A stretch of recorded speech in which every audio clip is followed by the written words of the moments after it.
തൊഴിലാളി വർഗ പ്രസ്ഥാനത്തിന്റെ പാർട്ടിയാണ് ഇടതുപക്ഷ സർക്കാർ എന്ന് എപ്പോഴും ഉറക്കെ പ്രഖ്യാപിക്കുന്നതിന് കാരണം തൊഴിലാളി വർഗത്തിന്റെ എല്ലാ കാര്യങ്ങളിലും അനുഭാവപൂർവമായ അവരുടെ സമീപനങ്ങൾ തന്നെയാണ്. ആശാ തൊഴിലാളികൾ പിണറായി സർക്കാരിനെ ഇകഴ്ത്തിക്കെട്ടാൻ വേണ്ടി സമര കോലാഹലങ്ങളുമായി സെക്രട്ടേറിയറ്റ് പഠിക്കൽ മാസങ്ങളായിരിക്കുമ്പോഴും അനാവശ്യ ആരോപണങ്ങൾ ഉന്നയിക്കുമ്പോഴും മറ്റു വിഭാഗങ്ങളെ ചേർത്ത് പിടിക്കുകയാണ് പിണറായി സർക്കാർ. പൊതുമേഖലാ സ്ഥാപനങ്ങളിൽ ഏറ്റവും നഷ്ടത്തിൽ ഓടിക്കൊണ്ടിരിക്കുകയായിരുന്നു KSRTC എന്ന് പറയാതെ തന്നെ അറിയാം. കാലങ്ങളായി തൊഴിലാളികൾക്ക് ശമ്പളം കൊടുക്കാൻ പോലും കഴിയാതെ വീർപ്പുമുട്ടിക്കൊണ്ടിരുന്ന തൊഴിലിടം എന്നു തന്നെ KSRTCയെ വിശേഷിപ്പിക്കാം. ശമ്പളമോ വിരമിക്കൽ ആനുകൂല്യങ്ങളോ പെൻഷനോ കൃത്യസമയത്ത് കൊടുക്കാൻ കഴിയാതെ സർക്കാരും അത് കിട്ടാത്തതിന്റെ പേരിൽ തൊഴിലാളികളും വളരെയധികം വീർപ്പുമുട്ടിയിരുന്നു. KSRTC എന്നാൽ ഗണേഷ് കുമാർ ഗതാഗത വകുപ്പ് മന്ത്രിയായ അധികാരമേറ്റതോടുകൂടി ഇടതുപക്ഷ സർക്കാരിന്റെ എല്ലാ പിന്തുണയും നേടിക്കൊണ്ട് വലിയ മാറ്റങ്ങളാണ് KSRTCയിൽ ഉണ്ടായത്. ലോക തൊഴിലാളി ദിനത്തിൽ ജീവനക്കാർക്ക് സമ്മാനം എന്ന നിലയിൽ ശമ്പളം നൽകി KSRTC ഇപ്പോൾ വലിയ മുന്നേറ്റമാണ് നടത്തിയിരിക്കുന്നത്. മെയ് ദിന സമ്മാനം എന്ന തലക്കെട്ടോടെയുള്ള വാർത്താക്കുറിപ്പാണ് KSRTC പുറത്തിറക്കിയത്. 1-ാം തീയതി ശമ്പളം നൽകുമെന്ന വാക്കു പാലിക്കാൻ അവധി ദിവസത്തിന്റെ തലേ ദിവസം തന്നെ ശമ്പള തുക ബാങ്കിലേക്ക് നിക്ഷേപിക്കാൻ ഗതാഗത വകുപ്പ് നിർദ്ദേശം നൽകിയെന്നാണ് വാർത്താക്കുറിപ്പിൽ പറയുന്നത്.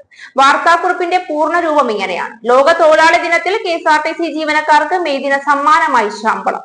1-ാം തീയതി ശമ്പളം നൽകുമെന്ന വാക്കു പാലിക്കാൻ അവധി ദിനത്തിന്റെ തലേ ദിവസം തന്നെ ശമ്പള തുക ബാങ്കിലേക്ക് നിക്ഷേപിക്കാൻ ഗതാഗത വകുപ്പ് മന്ത്രി KB ഗണേഷ് കുമാർ നൽകിയ പ്രത്യേക നിർദ്ദേശപ്രകാരമാണ് മെയ് ദിനത്തിൽ 22,000-ൽ പരം ജീവനക്കാരുടെ കൈകളിലേക്ക് 75 കോടി 6 ലക്ഷം രൂപ എത്തിച്ചേരുന്നത്. പ്രവർത്തന പുരോഗതിയിലും തൊഴിലാളി ക്ഷേമ നടപടികളിലും അഭിമാനകരമായ ഒരു ചരിത്രം എഴുതുകയാണ് ഈ മെയ് ദിനത്തിൽ KSRTC. കേരള സർക്കാരിന്റെ ഏറ്റവും വലിയ നേട്ടമായി പറയാവുന്ന ഒരു കാര്യമാണ് KSRTCയിൽ ഉണ്ടായ ഈ വലിയ മാറ്റം. KB ഗണേഷ് കുമാർ ഗതാഗത മന്ത്രിയായി ചുമതലയേറ്റതിനു ശേഷം KSRTCയുടെ ചരിത്രത്തിൽ തന്നെ വലിയ മാറ്റങ്ങളാണ് ഉണ്ടാക്കിയത്. KSRTC മുഴുവൻ തൊഴിലാളികളെയും ചേർത്ത് പിടിച്ചുകൊണ്ട് KSRTCയുടെ സമ്പൂർണ്ണ വികസനത്തിലേക്കുള്ള പല പുതിയ നയങ്ങളും ഗതാഗത വകുപ്പ് മന്ത്രി നടപ്പിലാക്കുകയുണ്ടായി. അതെല്ലാം തന്നെ വിജയം കണ്ടു എന്ന് വേണം പറയാൻ. അതേസമയം തൊഴിലാളികളുടെ ക്ഷേമവും കൃത്യസമയത്ത് അവർക്ക് ശമ്പളവും മറ്റു ആനുകൂല്യങ്ങളും ലഭിക്കുന്നതും ഒരു പ്രസ്ഥാനത്തിന്റെ വളർച്ചയ്ക്ക് അനിവാര്യമാണോ എന്ന ബോധത്തിൽ ഇടതുപക്ഷ സർക്കാരിന്റെ പരിപൂർണ പിന്തുണയോടുകൂടിയാണ് ഗണേഷ് കുമാർ അവരുടെ ശമ്പളത്തിന്റെ കാര്യത്തിൽ ക്രിയാത്മകമായ നടപടികൾ കൈക്കൊണ്ടത്.